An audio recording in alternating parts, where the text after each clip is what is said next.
lie to you. Sinners is a 2025 supernatural horror movie, written, directed, and produced by Ryan Coogler. It stars Michael B. Jordan in dual roles as twin brothers, and also stars Wunmi Mosaku, Haley Steinfeld, and Miles Keaton. Trying to leave their troubled lives behind, twin brothers return to their hometown to start again, only to discover that an even greater evil is waiting to welcome them back.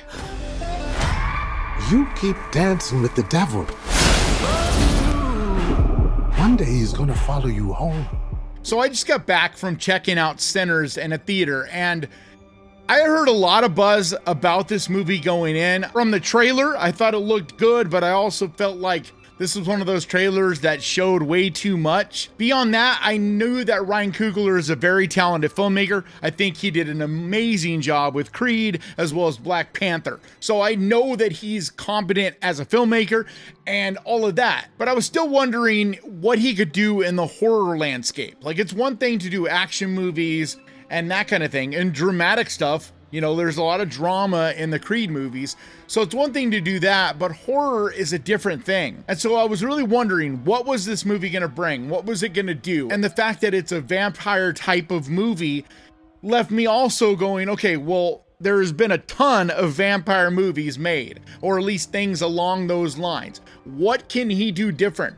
Is there anything that this movie is gonna bring to the table that gives it a fresh spin, that makes it, you know, another vampire-ish movie that's worth going to see, or supernatural for that matter in general, because so much has been done in the supernatural world, vampire world, you know, things along those lines, that it just feels a lot like we've seen it all done. And it's not something that we see very often, anybody be able to do something really fresh and unique and original. But I started hearing some buzz from people that got to see this early, people I know and trust, and it was nothing but good stuff. Like, everybody was just raving about this movie. It was also doing amazing on Rotten Tomatoes, but that's also something that, you know, you could take or leave. Sometimes that's a good sign. Sometimes it just means, you know, that the critics like a movie, but fans are not probably going to like it. So with Rotten Tomatoes, you never really know. So even though that was a good sign, I was still going into this, you know,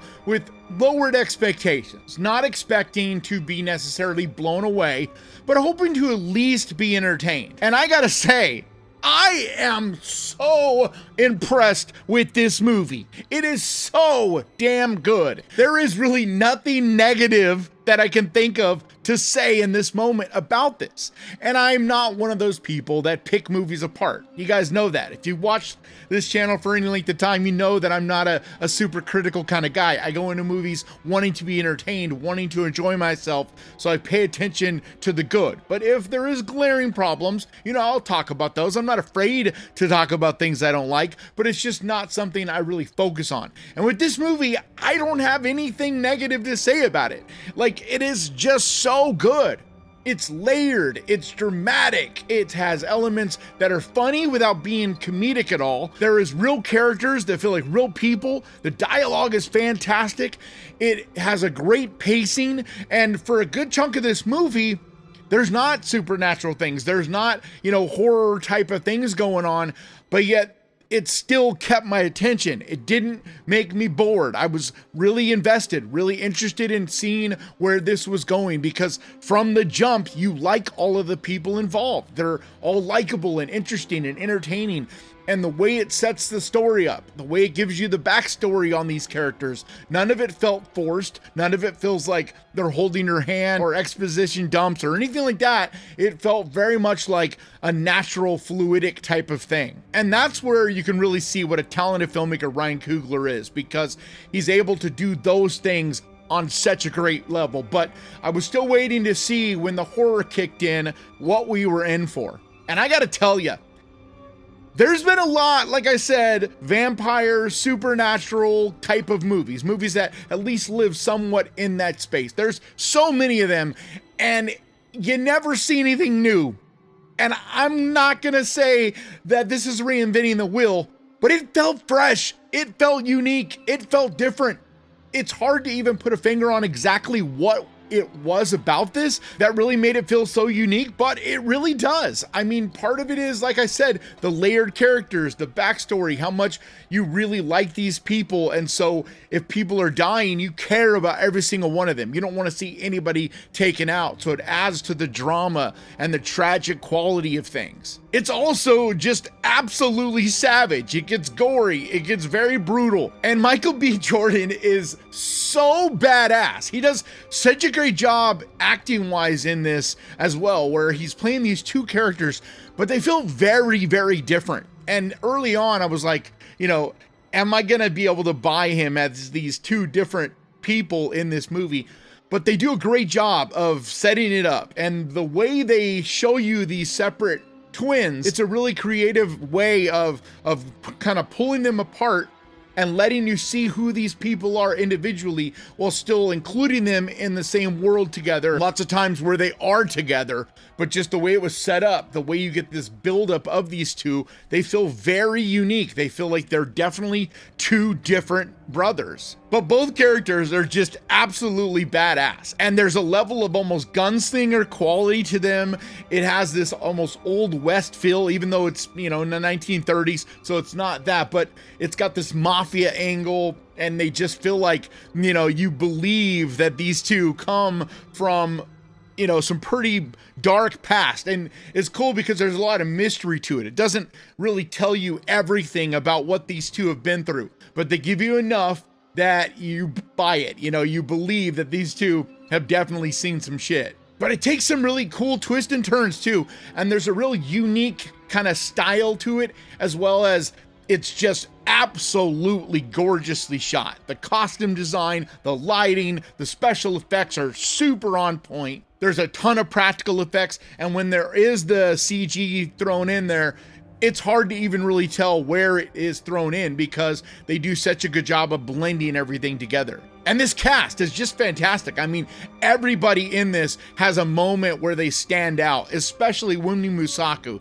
She is so good in this. I mean, she's just fantastic in everything that she's in. But once again, she really shines here. And Haley Steinfeld does as well. You know, she doesn't have a huge role in this, but where she is in this and the part of the movie that she does get to, you know, show her chops, so to speak, she does great with it. But Miles Catan, he's the one that I had never heard of. I don't really think he's been in much of anything, at least not anything I've seen, but he is so good in this. And it's cool because you know that this is a Michael B. Jordan movie. You know, he's like the main brothers. But what you kind of find out as the movie goes is your central figure in a lot of ways is Miles Catan's character. He is in just about every scene, and as the movie goes, you start to realize how important his character is and why he's important to this whole scenario. And that's where there's some unique twists. There's some really cool flavors, things to do with the lore, things to do with the reasoning and why these, you know, supernatural figures are there, what they are exactly. There's, you know, twist and flavors and layers and stuff to all that gives it also a fresh style and feel. Also, the score, the soundtrack, because I was just talking about this on a stream the other day on how I miss movies having soundtracks. Everything has got a score now, and it doesn't feel like a lot of movies have a full soundtrack where there's actual songs. But this does, and it has a really banging soundtrack that's a lot of fun. And I'm not going to give anything away, but there's a cool way that they're able to bring some kind of modern music into this and mix it together with classic, you know, jazz and blues and things like that. There's a really unique idea that is like kind of the central thing here that is a spoiler if I give it away, because it's kind of part of the crux of this entire movie and what makes it unique. And that goes to the trailer. Like I was saying, I was worried the trailer would give away too much. And yes, you do see quite a bit in the trailer.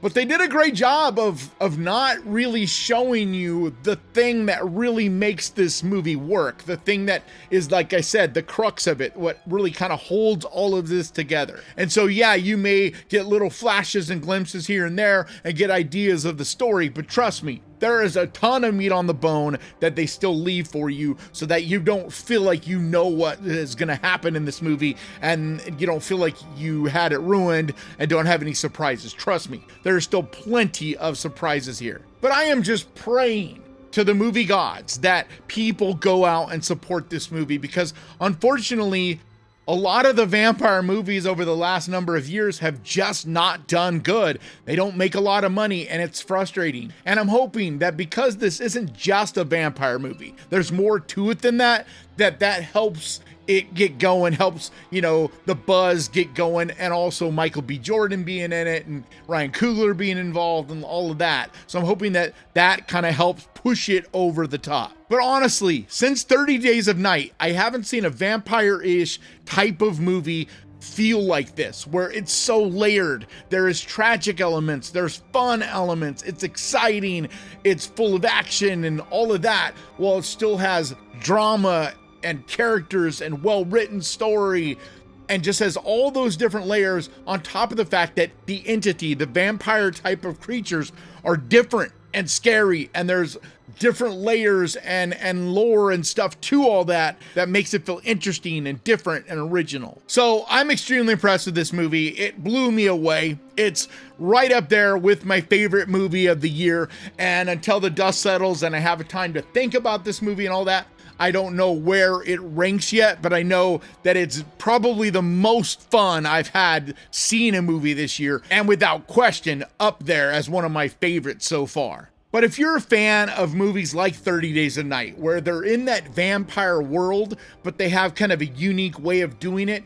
it's not a Dracula kind of vampire situation. It's different and definitely more darker and gritty. This movie is very gritty, very gory. The vampire type of creatures are actually scary and creepy and threatening and evil and mean and all those things. Like I said, a la 30 Days of Night. So if that is something you enjoy, you're a fan of that movie, I can't see you not digging the hell out of this. So my recommendation is don't walk, run out to a theater and see this. Definitely before all the little twists and turns become public and there's nothing left for you to be surprised by. I saw it on the biggest XD screen I could find near me, and it was definitely worth the money. This movie looks incredible. The sound is amazing. Everything about it just leaps off of the screen. And so far this year, I think it is the most worthwhile scene on the big screen horror movie we've had.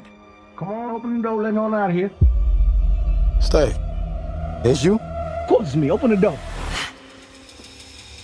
That ain't your brother. But that's it for me today. Thank you so much for checking this out. I want to give a huge, massive, enormous thank you to the Ghost Pirate crew, to you guys over on Patreon, and to the channel members over here. You guys mean so much to me. And if you would like to support this channel, you can go over to Patreon. There's a link down in the description, or you can become a channel member and help support the channel that way by clicking on the join button down there. But like always, thank you so much for watching. Please crush that like button, and remember guys, horror can be fun. And if you enjoyed this, click right here to watch me talk about another movie, and I'll see you guys next time.